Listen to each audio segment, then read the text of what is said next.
बड़ों को प्रणाम और छोटों को प्यार भरा सलाम। मैं सिमरन आज फिर से हाजिर हूँ एक नए व्लॉग के साथ। तो आज सुबह हम सब कोई निकल गए थे मायापुर जाने के लिए। उसके लिए सबसे पहले हमने पकड़ी ट्रेन और फिर उसके बाद 2 घंटे की जर्नी करके हम पहुँच गए नवद्वीप धाम, जहाँ से हमें स्टीमर पकड़ना था और मायापुर जाना था। So let's start the vlog. Welcome back in my channel Gupta vlogs में। सो आज मैं आई एक नया सा व्लॉग लेकर के हम लोग आ चुके हैं नवद्वीप धाम, जैसे आपने देखा। तो आज हम लोग जा रहे हैं मायापुर एंड मतलब कि बहुत ज़्यादा एक्साइटेड है क्योंकि मैं कहीं मायापुर गई नहीं हूँ और मैंने लेट से स्टार्ट किया व्लॉग क्योंकि स्टेशन पे टाइम नहीं था, ट्रेन आ गया था। हमेशा यही होता है, मेरे साथ ट्रेन आ जाता है, टाइम नहीं मिलता है।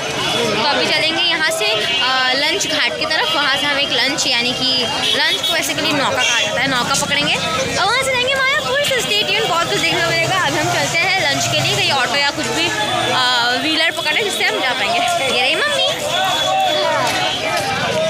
हल्का हल्का ठंडा पड़ चुका है, हमारे साइड में तो ठंडा नहीं बट यहाँ पर ठंडा पड़ चुका है, इसलिए मैंने अपना पोंचो निकाल के पहन लिया क्योंकि मुझे ठंडा लग रहा था और बस बहुत ज़्यादा एक्साइटमेंट हो रहा है मायापुर जाने का। तो मैं यहाँ पर ये बोल रही थी कि हम बस गए हैं एक ही दिन के लिए, मतलब हम जिस दिन जा रहे हैं उसी दिन वापस आ जाएंगे। नेक्स्ट टाइम आएंगे तो ज़रूर मायापुर रखेंगे और आज के दिन में हम पूरा मायापुर एक्सप्लोर कर लेंगे। आ गए हैं लंच घाट की तरफ और यहाँ पे मैं 2 बंदर देखा सामने की तरफ और ये भी एक बंदर मेरे साथ चल रही है। तो हम यहाँ पर अपने स्टीमर की तरफ जा रहे थे और नानी को हल्का सा डर लगता है स्टीमर से, लिफ्ट से, एलिवेटर से। तो नानी को हम बोलते हैं नानी आप हमारा हाथ पकड़ लीजिए, हम आपको अपने साथ ले जाएंगे, बिल्कुल भी डर नहीं लगेगा। और यहाँ पर मम्मी पापा अपना फ़ोटो क्लिक कर रहे थे बट उनका यहाँ पर एक प्यारा सा वीडियो बन गया।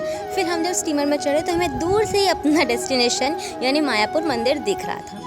और नवद्वीप से जब हम मायापुर जाते हैं ना तो यहाँ पर हमें एक बहुत ही सुंदर दृश्य देखने को मिलता है, जो होता है गंगा और यमुना का मिलन। मतलब कि 2 तरफ से गंगा आती है एक तरफ से और एक तरफ से यमुना आती है और दोनों एक साथ मिल करके एक तरफ निकल जाती है। तो नदी मिलता है, गंगा भी और यमुना भी दोनों मिलता है, जैसे राम सेतु में होता है। बट हम दूर से देखें ऐसा नहीं देख पाए, रात को सोचा कि आज में देखेंगे बट उसमें अंधेरा हो जाएगा।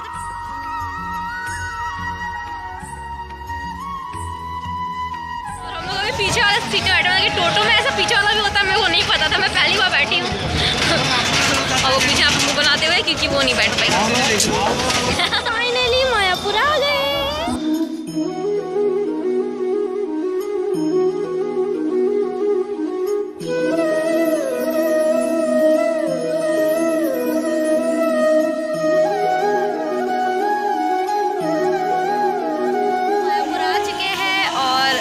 देख सकते हो बहुत प्यारा लग रहा है। अभी हम लोग यहाँ से टिकट ले रहे हैं क्योंकि हमें खाना है महाप्रसाद। मतलब कि मेरा खुशी का कोई ठिकाना नहीं हो रहा है, मैं मायापुर आ गई हूँ यार। ये ऐसा फीलिंग आ रहा है लाइक ड्रीम कम ट्रू वाला, बिकॉज मैं बहुत दिन से मम्मा को बोल रही थी कि मम्मा मायापुर चलो, मायापुर चलो, मायापुर या वृंदावन चलो। प्लान बन रहा था बट फिर कैंसिल हो जा रहा था। तो आज फाइनली हम लोग मायापुर आ चुके हैं और यहाँ का वाइब भी अलग है, बहुत ज़्यादा पॉजिटिव है, बहुत ज़्यादा पॉजिटिव है यहाँ का वाइब।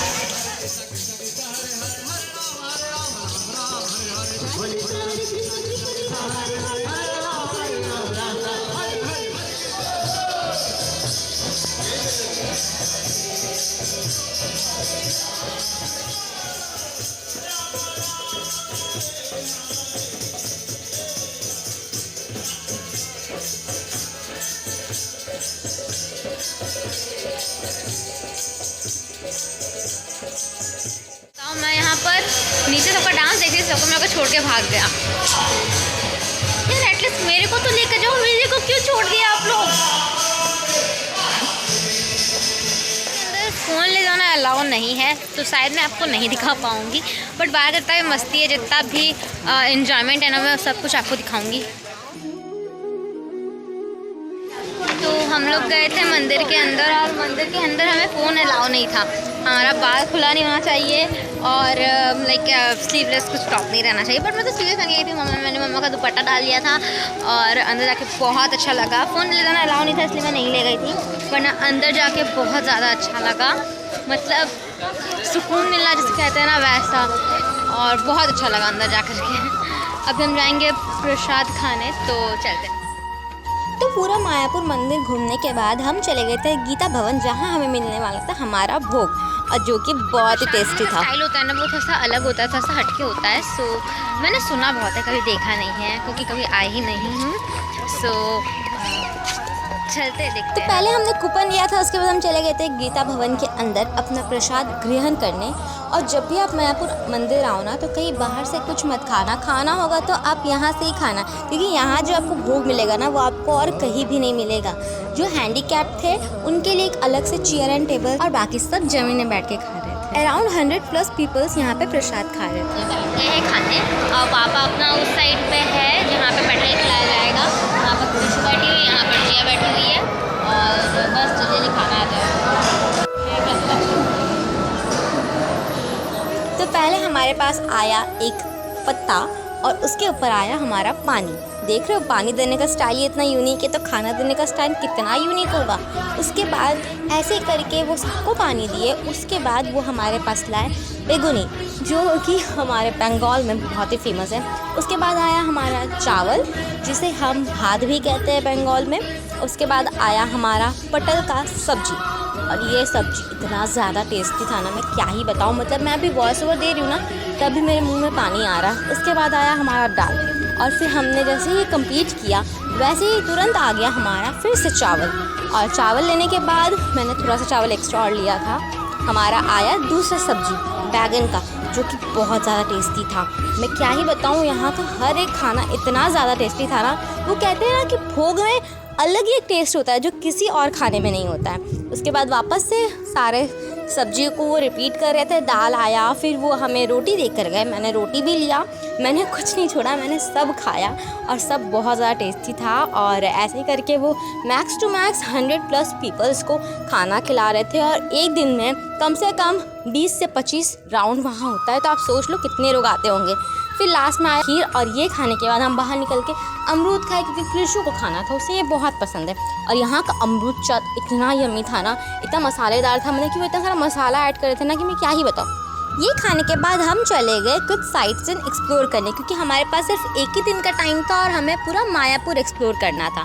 सबसे पहले हमने ये पत्ता गोभी का खेत देखा, यहाँ पे बहुत सारे पत्ता गोभी थे। उसके बाद हमें एक मैप मिला, उस मैप के द्वारा हमें कम से कम 5 से 6 जगह घूमने को मिला। सबसे पहले हम गए गौशाला, और गौशाला में ढुकने से पहले वहाँ पे एक बोर्ड लिखा था जिसमें लिखा था कि अपनी पादुका यानी अपने चप्पलें जूते यहाँ बाहर उतार के ही अंदर जाए। तो हमने सोचा कि हमारा चप्पल कोई चोरी नहीं कर लेगा, बट हम फिर भी वहाँ पे छोड़ के गए, अंदर गए। वहाँ पे हमने पूरा जो सीन देखा ना, मुझे पूरा गांव जैसा लगा। और इस साइड में एक अंकल हमें ले जा रहे थे गौशाला की तरफ, जहाँ पे 30 से 40 गौ माता थे और उनके साथ उनके बछड़े भी थे। और यहाँ पर हमने इन्हें पत्ता गोभी और फूल गोभी का जो पत्ता होता है, हमने इन्हें वो खिलाया, नानी ने भी खिलाया और मैंने भी खिलाया। डर नहीं लग रहा था क्योंकि ये सारे बछड़े थे और यहाँ पे बैल नहीं था, वरना बैल से तो हमें बहुत डर लगता है। फिर हम यहाँ पर अपनी गौ माता को खिला रहे थे, उनसे आशीर्वाद ले रहे थे। यहाँ पर राधा कुंड है, राधा कुंड बहुत जगह, सीता कुंड सुना है, लक्ष्मण कुंड, राम कुंड, अब जा रहे हैं राधा कुंड। हाँ, ये कितना बड़ा है, कितना बड़ा है। यहाँ पर भी कभी राधा जी रहती होगी। वो मछली,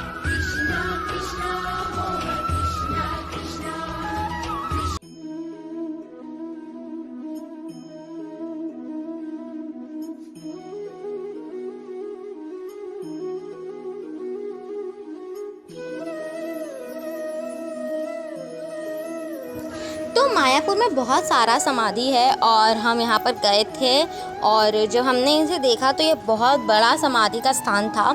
और यहाँ पर बहुत सारे माला से उन्हें चढ़ाया गया था एज अ भेंट, और माला था, तुलसी पत्ता का भी माला था, और इनके ऊपर एक कपड़ा ढका गया था।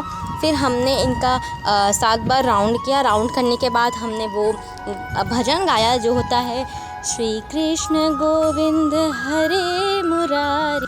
फिर इस भजन को गाने के बाद हमने यहाँ पर माला चढ़ाया और मम्मी नानी दोनों ने माला चढ़ाया। फिर यहाँ पर हमने हाथ जोड़ा और हम यहाँ से निकल गए और दूसरे समाधि की ओर गए। और जब मैं समाधि के महाराज को देखी ना, मुझे डर लग रहा था कि ये मुझे ही घूर रहा है क्या। तो मेरी बातों को आप इग्नोर करना, क्योंकि मैं बहुत वक्त कर रही हूँ। यहाँ पे मैं चप्पल को लेके बर वक्त कर रही थी कि बार बार चप्पल पहनना पड़ रहा है, फिर खोलना पड़ रहा है, फिर पहनना पड़ रहा है, फिर खोलना पड़ रहा है। मैं बहुत वक्त करती हूँ और शायद अब बोर ना हो जाए, इसलिए मैंने सोचा कि मैं वॉइस ओवर ही दे दूँ। हाँ, वॉइस ओवर में बब्बो ही कर रही हूँ, बट कोई बात नहीं यार, सुन लो ना, क्या हो जाएगा। उसके बाद फिर हम यहाँ से निकल के चले गए दूसरे मंदिर की ओर।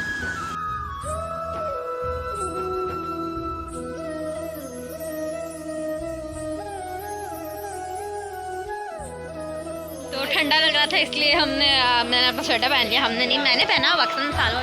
और ये है प्रभु चैतन्य का बर्थ प्लेस। तो यहाँ चलते हैं यहाँ पर। So this is the holy birthplace of Sri Chaitanya Mahaprabhu, child Nimai and his parents under the neem tree. तो इसी पेड़ के नीचे श्री चैतन्य महाप्रभु ने जन्म लिया था और ये है उनके माता पिता की मूर्ति। और मुझे इतनी अच्छी इंग्लिश बोलने नहीं आती है, इस पेड़ के नीचे जो बोर्ड लगा है मैंने वहाँ से इंग्लिश बोला है। तो जिन भी कपल्स को बेबी नहीं होते हैं वो यहाँ पर आते हैं और इसी नीम के पेड़ के नीचे एक खिलौना बांध देते हैं और विश मांगते हैं कि उनके पास भी जल्दी से एक बेबी आ जाए, और यही है यहाँ की मान्यता। इसके बाद हम एक और मंदिर में गए जहाँ हमने देखा श्री चैतन्य महाप्रभु का ढोलक, और ये अंकल हमें उन्हीं के बारे में बता रहे थे, एक्सप्लेन कर रहे थे। और यहाँ पर हमने और मंदिर को देखा, वहाँ पर गए। और उसके बाद जब हम लास्ट ये मंदिर में गए तो यहाँ जब हमने कान्हा जी को देखा तो वो इतने ज़्यादा प्यारे लग रहे थे। कान्हा जी, राधा जी और महाप्रभु चैतन्य थे। तो मतलब जब भी आप कान्हा जी की आंखों में देखोगे ना, आप उन्हीं की आंखों में मुग्ध हो जाओगे, आपको समझ नहीं आएगा कि दुनिया में क्या चल रहा है। फिर आते आते बारिश भी स्टार्ट हो गया था और हमें भूख भी लग रही थी, तो हमने सोचा कि क्यों ना कुछ यहीं पर कुछ खा लिया जाए। फिर हमने लिया समोसा और उसके साथ चाय। मैं चाय नहीं पीती, मम्मी पापा चाय पिए थे, नानी थी, दीदी लोग चाय पी थी, बट मैं नहीं। So yeah, that's it for today and यही था हमारा एक छोटा सा प्यारा सा फैमिली टूर। हमने यहाँ पर आज बहुत मस्ती की, बहुत फन किया, बहुत एंजॉय किया। और प्लीज़ कमेंट में राधे राधे ज़रूर लिख दीजिएगा। मेरे इस व्लॉग को बहुत सारा प्यार, लाइक, शेयर एंड सब्सक्राइब दीजिएगा। और बस मैं आपसे जल्दी मिलती हूँ अपने एक नए व्लॉग के साथ। Bye bye.